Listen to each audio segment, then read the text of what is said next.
السلام علیکم ورحمۃ اللہ وبرکاتہ۔ بسم اللہ الرحمن الرحیم۔ الحمد للہ رب العالمین، والصلاة والسلام علی نبینا محمد وعلی آلہ واصحابہ اجمعین، اما بعد۔ اعوذ باللہ من الشیطان الرجیم۔ يعتذرون إليكم إذا رجعتم إليهم قل لا تعتذروا لن نؤمن لكم قد نبأنا الله من أخباركم وسيرضى الله عملكم ورسوله ثم تردون إلى عالم الغيب والشهادة فينبئكم بما كنتم تعملون۔ اللہ رب العالمین کی تعریف اور اس کے پیارے نبی جناب محمد رسول اللہ صلی اللہ علیہ وسلم پر درود و سلام کے بعد، آج کی تراویح کے اندر 11ویں پارے کی تلاوت کی گئی ہے۔ اس کے اندر 2 سورتیں ہیں، سورہ توبہ اور سورہ یونس۔ 11ویں پارے سے بھی ہم اور آپ کو بہت سارے پیغام ملتے ہیں جو انشاءاللہ آج کے اس درس کے اندر بیان کیے جائیں گے۔ سورہ توبہ سے ہم اور آپ کو یہ سبق اور یہ پیغام بھی ملتا ہے کہ توبہ اور صدقہ یہ انسان کو معاصی، گناہوں اور اللہ رب العالمین کی نافرمانی سے روکنے کا بہترین ذریعہ ہے۔ اللہ رب العالمین نے سورہ توبہ کی آیت نمبر 103 میں فرمایا، خذ من اموالہم صدقۃ تطہرہم وتزکیہم بہا، یعنی تم ان کے مال سے صدقہ لو جس کے ذریعے سے آپ ان کو پاک اور صاف کر دیں، وصلی علیہم، اور ان کے لیے دعا کریں۔ معلوم یہ ہوا کہ صدقہ و خیرات کرنے سے انسان گناہوں سے پاک اور صاف ہو جاتا ہے اور اس کا مال بھی پاک اور صاف ہو جاتا ہے، جیسا کہ ایک حدیث کے اندر اللہ کے رسول صلی اللہ علیہ وسلم نے فرمایا، وَالصَّدْقَةُ تُطْفِئُ الْخَطِيئَةَ، صدقہ یہ گناہوں کو ایسے ختم کر دیتا ہے، کما یطفئ الماء النار، جس طریقے سے یہ پانی جو ہے یہ آگ کو بجھا دیتی ہے، ایسے ہی انسان جب صدقہ و خیرات کرتا ہے تو صدقہ و خیرات کی برکت سے اللہ رب العالمین اس کے گناہوں کو مٹا دیتا ہے۔ وصلی علیہم، اور فرمایا کہ ان کے لیے دعا کیجئے۔ معلوم یہ ہوا کہ جس کو آپ صدقہ و خیرات دے رہے ہیں، صدقہ و خیرات وصول کرنے والے کو چاہیے کہ وہ دینے والے کے لیے دعا کرے۔ اللہ نے فرمایا کہ ان کے لیے دعا کیجئے، تو معلوم ہوا کہ جو صدقہ و خیرات وصول کر رہا ہے اسے چاہیے کہ وہ صدقہ دینے والے کو دعا دے۔ اسی طریقے سے سورہ توبہ سے ہم اور آپ کو یہ پیغام اور یہ سبق ملتا ہے کہ صدقہ سے مال میں اضافہ ہوتا ہے۔ بندہ اللہ رب العالمین کے نام میں جو صدقہ و خیرات کرتا ہے تو اس کا مال کم نہیں ہوتا، اس کے مال میں کمی نہیں ہوتی، بلکہ اللہ رب العالمین اس کے مال میں زیادتی فرماتا ہے۔ اللہ رب العالمین نے فرمایا سورہ توبہ کی آیت نمبر 104 میں، أَلَمْ يَعْلَمُوا أَنَّ اللَّهَ هُوَ يَقْبَلُ التَّوْبَةَ عَنْ عِبَادِهِ، کیا ان لوگوں کو معلوم نہیں ہے کہ اللہ رب العالمین اپنے بندوں کی توبہ کو قبول کرتا ہے؟ بندہ جب اللہ رب العالمین سے توبہ کرتا ہے تو اللہ رب العالمین اس کے توبہ کو قبول فرماتا ہے، وَيَأْخُذُ الصَّدَقَاتِ، اور اللہ رب العالمین صدقات کو بھی قبول کرتا ہے بشرطے وہ حلال کمائی کا ہو، حلال کمائی سے صدقہ کیا گیا ہو تو اللہ رب العالمین اس کو قبول فرماتا ہے۔ جیسا کہ ایک حدیث کے اندر آتا ہے، صحیح مسلم کی روایت ہے کہ اللہ کے رسول صلی اللہ علیہ وسلم نے فرمایا کہ جب کوئی بندہ کھجور کے برابر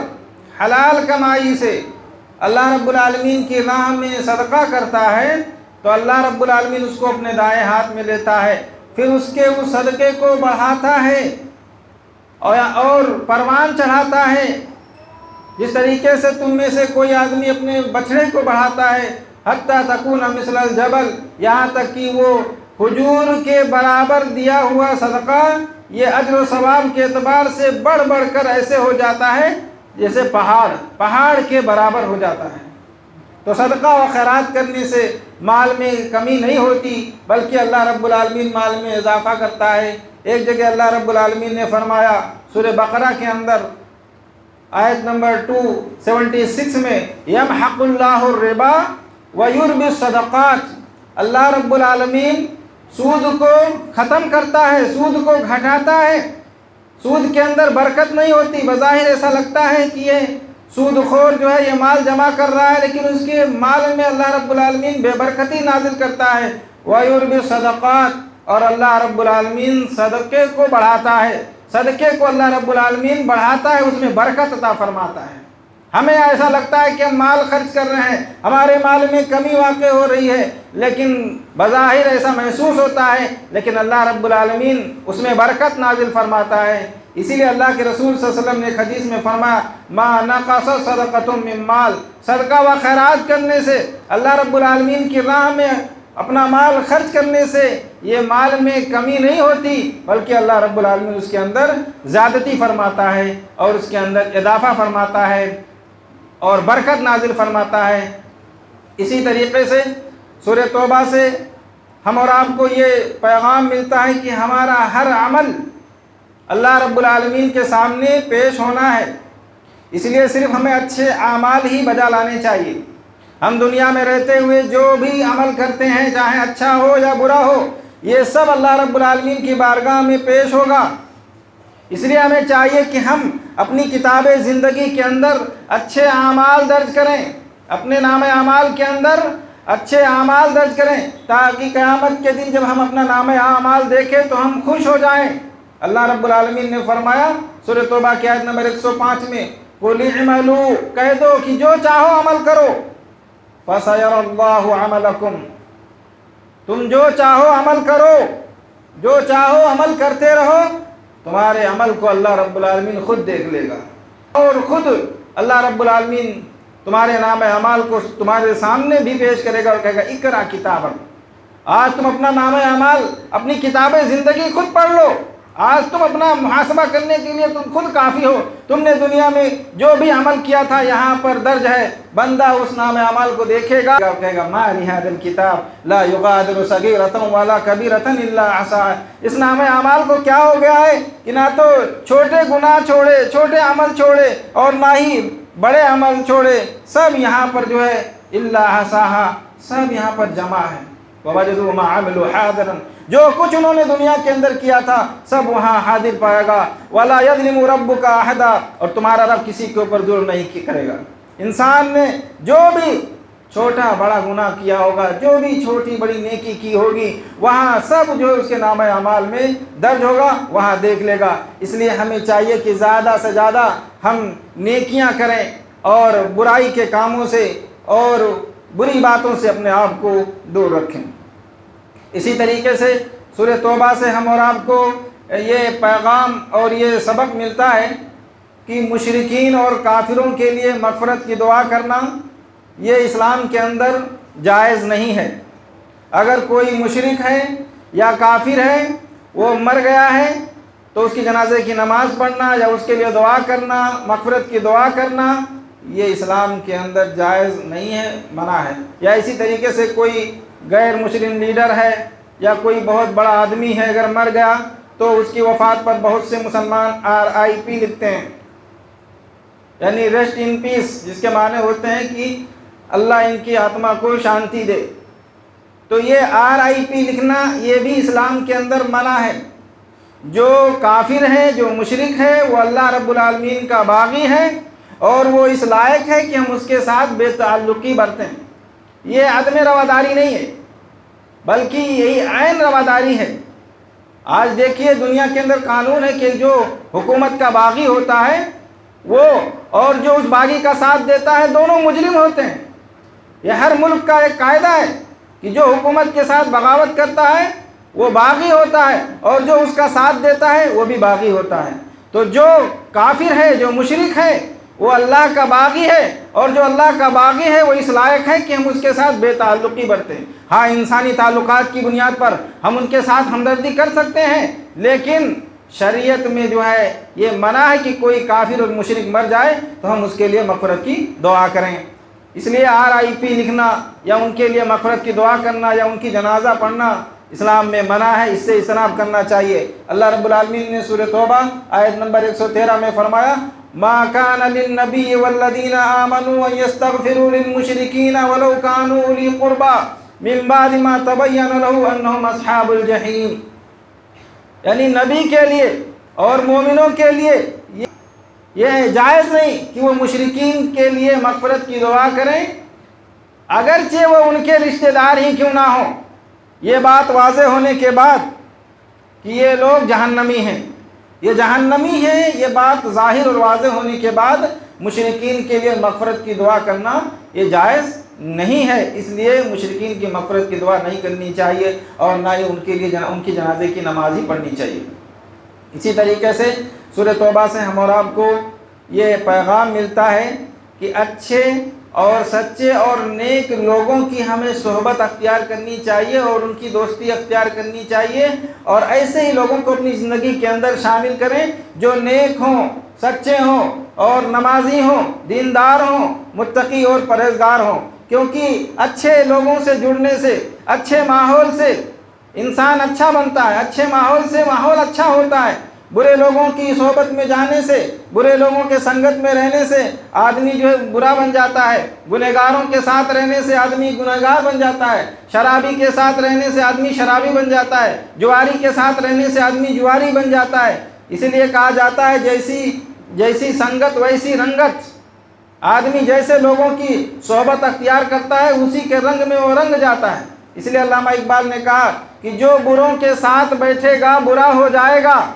جو بروں کے ساتھ بیٹھے گا برا ہو جائے گا، نیک بننے کے لیے اچھوں کی صحبت چاہیے۔ اس لیے آپ دیکھیں کہ مٹی بھی گلاب کے جو ہے نیچے 4 دن رہے تو اس سے بھی خوشبو آنے لگتی ہے۔ اسی لیے اللہ کے نبی صلی اللہ علیہ وسلم نے فرمایا کہ الرجل علی دین خلیلہ، آدمی اپنے دوست کے طریقے پر ہوتا ہے، فَلْيَنْظُرْ أَحَدُكُمْ مَن يُخَالِلُ، اس لیے آدمی کو دیکھنا چاہیے وہ کس کو اپنا ہمدم ساتھی اور دوست بنا رہا ہے، کیونکہ انسان کے اوپر ماحول کا بڑا اثر ہوتا ہے۔ ایک حدیث میں آپ صلی اللہ علیہ وسلم نے فرمایا، ابو داؤد اور ترمذی کی روایت ہے کہ لا تصاحب الا مؤمنا، صرف مومن کو اپنا دوست بناؤ، ولا یاکل طعامک الا تقی، اور تمہارا کھانا متقی لوگ کھائیں، یعنی تمہارے دسترخوان پر نیک لوگوں کو دعوت دو، برے لوگوں کو دعوت مت دو، اور مومن لوگوں سے دوستی رکھو۔ آپ دیکھیں کہ اگر ایک باٹل پانی ہے وہ گرم ہے، آپ اس کو فریج میں رکھ دیں تو پانی ٹھنڈا ہو جائے گا، ماحول کا اثر، اور پھر وہی ٹھنڈے پانی کو اگر آپ باہر نکال کر کے دھوپ میں رکھ دیں تو پھر وہ پانی گرم ہو جائے گا۔ یہی حال اچھے اور برے لوگوں کی دوستی کا ہے، ماحول کا انسان کے اوپر بہت گہرا اثر پڑتا ہے، اس لیے ہمیں اچھے اور سچے لوگوں کے ساتھ جڑنا چاہیے، ان سے دوستی رکھیں۔ اللہ رب العالمین نے سورہ توبہ کی آیت نمبر 119 میں فرمایا یا ایھا الذین آمنوا اتقوا اللہ وکونوا مع الصادقین، اے لوگو اللہ رب العالمین سے ڈرو اور سچے لوگوں کے ساتھ رہو، سچے لوگوں کو اپنا دوست بناؤ، سچے لوگوں کے ساتھ رہو، سچے لوگوں کی صحبت میں رہو۔ یا ایھا الذین آمنوا اتقوا اللہ وَكُونُوا مَعَ الصَّادِقِينَ، اے لوگو اللہ سے ڈرو اور سچے لوگوں کے ساتھ رہو، کیونکہ سچائی ایسی چیز ہے، ایسی خوبی ہے جو انسان کی سیرت میں، اس کی کردار میں 4 چاند لگا دیتی ہے۔ سچا آدمی جو ہوتا ہے لوگ اس کے قریب آتے ہیں، اس سے محبت کرتے ہیں، اس کو پا کر کے خوش ہوتے ہیں، اور جھوٹے آدمی سے لوگ نفرت کرتے ہیں۔ جھوٹا آدمی اپنا وقار کھو دیتا ہے، کبھی سچ بھی بولے تو لوگ اس کی بات پر یقین نہیں کرتے۔ اس لیے ہمیشہ ہمیں سچ بولنا چاہیے، سچوں کے ساتھ رہیں، سچوں سے جو ہے دوستی کریں، نیک لوگوں کو اپنی زندگی کے اندر شامل کرنے کی کوشش کریں۔ اس کے بعد سورہ یونس کی شروعات ہوتی ہے۔ سورہ یونس سے ہم اور آپ کو یہ پیغام ملتا ہے کہ اللہ رب العالمین اپنے خاص بندوں کی حفاظت کرتا ہے۔ جو اللہ رب العالمین کے خاص اور اسپیشل بندے ہوتے ہیں، اللہ رب العالمین ایسے لوگوں کی حفاظت کرتا ہے۔ یہاں دیکھیے یونس علیہ السلام مچھلی کے پیٹ میں چلے گئے، مچھلی نے یونس علیہ السلام کو نگل لیا۔ یونس علیہ السلام مچھلی کے پیٹ میں ہیں اور وہ مچھلی دریا میں ہے، تاریکی در تاریکی ہے، لیکن اس کے باوجود بھی اللہ رب العالمین نے یونس علیہ السلام کی حفاظت کی، یونس علیہ السلام کو مچھلی کے پیٹ سے باہر نکالا، تو معلوم ہوا کہ اللہ رب العالمین اپنے خاص بندوں کو کبھی ضائع نہیں کرتا، اللہ رب العالمین کبھی ان کو بیار و مددگار اور تنہا نہیں چھوڑتا، بلکہ اللہ رب العالمین ان کی حفاظت کرتا ہے۔ اس لیے ہمیں چاہیے کہ ہم اللہ کے خاص بندوں میں شامل ہونے کی کوشش کریں، اللہ کے مقرب بندوں میں شامل ہو جائیں، تاکہ دکھ اور پریشانیوں کے وقت، مصیبتوں کے وقت اللہ رب العالمین ہماری حفاظت فرمائے، اور مشکلات سے اللہ رب العالمین ہماری حفاظت کرے اور مشکلات سے ہمیں نجات دے۔ اسی طریقے سے سورہ یونس سے ہم اور آپ کو یہ پیغام ملتا ہے کہ ہمیں ہر حال میں اللہ رب العالمین کو یاد رکھنا چاہیے، چاہے وہ خوشی ہو، چاہے غمی ہو، چاہے وہ دکھ میں ہو، پریشانی میں ہو، چاہے ہم صحت کی حالت میں ہو، عافیت میں ہو، بیماری کے ایام میں ہو، ہماری زندگی میں جو بھی اچھے اور برے حالات آئیں، ہر حالات میں ہم اللہ تبارک و تعالیٰ کو یاد رکھیں۔ صرف مصیبت کے وقت، پریشانی کے وقت، غم کے وقت، نقصان کے وقت اللہ کو یاد نہیں رکھنا چاہیے، بلکہ ہمیشہ اللہ تبارک و تعالیٰ کو یاد رکھیں، اللہ رب العالمین سے دعا کریں۔ کہ آج لوگوں کی حالت یہ ہے کہ لوگ اللہ کو اس وقت یاد کرتے ہیں جب وہ مصیبتوں میں گر جاتے ہیں، پریشانیوں میں گر جاتے ہیں، کوئی نقصان ہو گیا، کوئی بیمار ہو گیا، کسی کو کوئی تکلیف پہنچی، تب آج ہم اللہ تبارک و تعالیٰ کو یاد رکھتے ہیں۔ یہ احسان فراموشی ہے، احسان فراموشی ہے۔ بندے کو احسان فراموش نہیں ہونا چاہیے، بلکہ اللہ رب العالمین کا شکر گزار ہونا چاہیے، ہمیشہ اللہ رب العالمین کو یاد رکھنے والا ہونا چاہیے۔ اللہ رب العالمین نے سورۃ یونس کی آیت نمبر 12 میں فرمایا وَإِذَا مَسَّ الْإِنسَانَ الضُّرُّ، انسان کو جب کوئی تکلیف پہنچتی ہے، دعانا لجنبہ قاعدا و قائما، تو لیٹے لیٹے اور بیٹھے بیٹھے، کھڑے کھڑے اللہ تبارک و تعالیٰ کو وہ پکارتا ہے، اللہ سے دعا کرتا ہے۔ فَلَمَّا كَشَفْنَا عَنْهُ الضُّرَّ، جب ہم اس کی تکلیف کو دور کر دیتے ہیں، اس کی پریشانی کو دور کر دیتے ہیں، فَلَمَّا كَشَفْنَا عَنْهُ الضُّرَّ، جب ہم اس کی تکلیف کو ہٹا دیتے ہیں، اس کی تکلیف کو ختم کر دیتے ہیں، مَرَّ كَأَن لَّمْ يَدْعُنَا إِلَىٰ ضُرٍّ مَسَّهُ، تو ایسے ہو جاتا ہے جیسے کبھی اس نے دکھ اور پریشانی کے وقت ہمیں پکارا ہی نہیں تھا، یعنی اللہ کو بھول جاتا ہے۔ تکلیف آئی تو مسجد میں آ گیا، اللہ اللہ کرنے لگتا ہے، لمبی لمبی دعائیں کرتا ہے، مسجد کا ہو کے رہ جاتا ہے، مسجد کا کبوتر بن جاتا ہے۔ لیکن جیسے ہی دکھوں اور پریشانیوں کے بادل چھٹے، پھر اللہ کو بھول جاتا ہے، نمازوں سے غافل ہو جاتا ہے، مسجد کا راستہ بھول جاتا ہے۔ یہ احسان فراموشی ہے، ہمیشہ اللہ رب العالمین کو یاد رکھیں۔ حدیث میں اللہ کے نبی صلی اللہ علیہ وسلم نے فرمایا، ترمذی کی روایت ہے، تعرف الی اللہ فی الرخاء یعرفک فی الشدہ، اللہ رب العالمین کو خوشحالی میں، عافیت میں، خوشی کے ایام میں اللہ کو یاد رکھو، اللہ تکلیف کے وقت، مصیبت کے وقت، پریشانی کے وقت اللہ تبارک و تعالیٰ تم کو یاد رکھے گا، تم کو نہیں بھولے گا۔ اور ایک حدیث میں اللہ کے نبی صلی اللہ علیہ وسلم نے فرمایا، من سرہ ان یستجیب اللہ عند الشدائد والکرب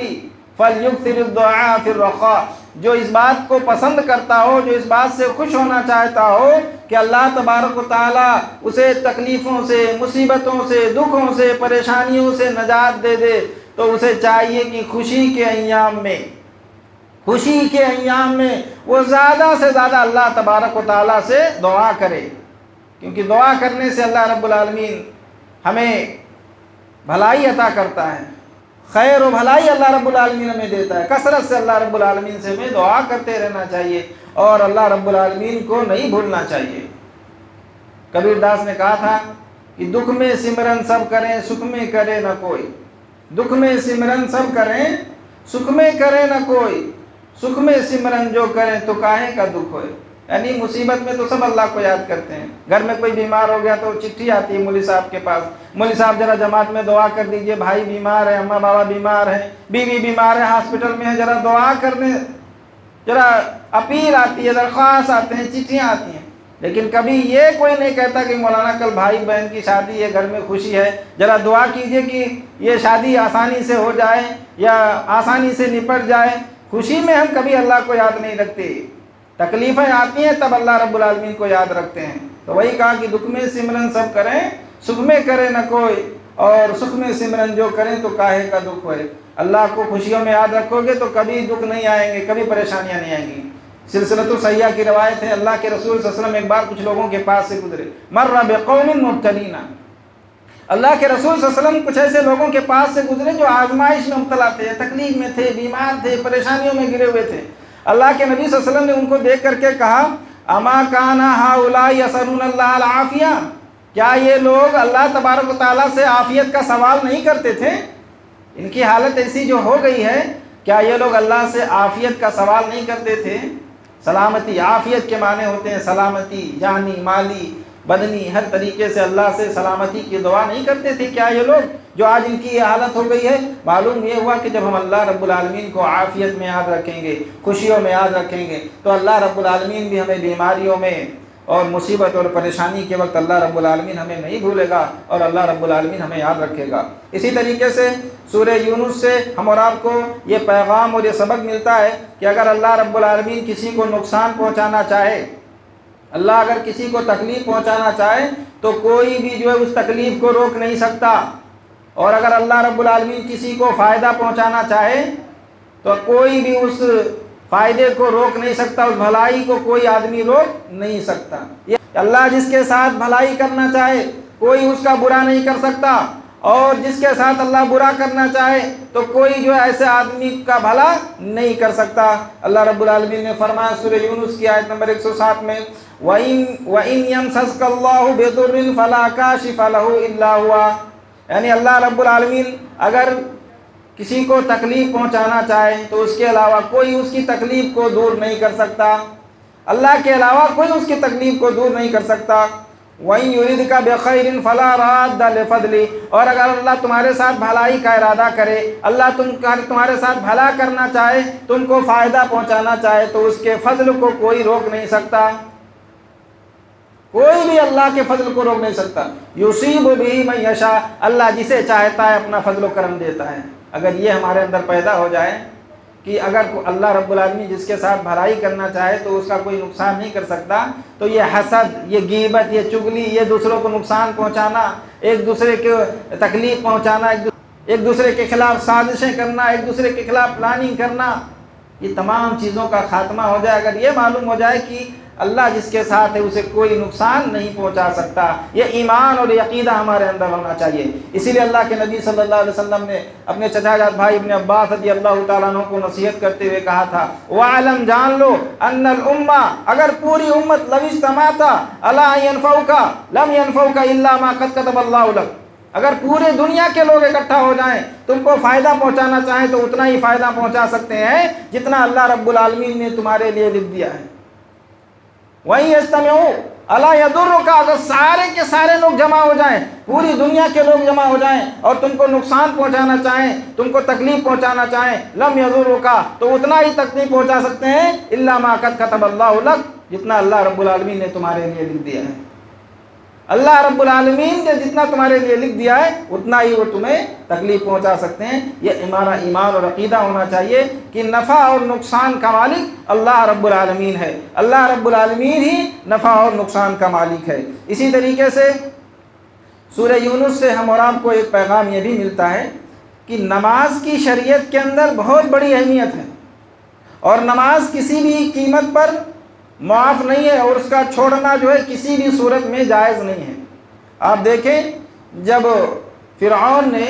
بنی اسرائیل کو مسجدیں بنانے سے روک دیا اور ان کو نماز پڑھنے سے روک دیا، تو اللہ رب العالمین نے موسیٰ علیہ السلام کو حکم دیا کہ وَاجْعَلُوا بُيُوتَكُمْ قِبْلَةً، اپنے گھروں کو قبلہ بنا لو، جائے نماز بنا لو، وہی نماز پڑھو، وہی نماز پڑھو اپنے گھروں کے اندر۔ جب فرعون نے بنی اسرائیل کو نماز پڑھنے سے روک دیا کہ وہ نہ تو مسجدیں بنا سکتے تھے نہ کہیں کھلی جگہ نماز پڑھ سکتے تھے، تو اللہ کی طرف سے یہ حکم ہوا کہ اپنے گھر کو قبلہ بنا لو، وہی نماز پڑھو۔ تو معلوم یہ ہوا کہ ہم جس حال میں ہوں، جہاں ہوں، جیسے ہوں، ہر حال میں ہمیں نمازوں کی پابندی کرنی چاہیے، اور کبھی بھی ہمیں نمازوں سے غفلت نہیں کرنی چاہیے۔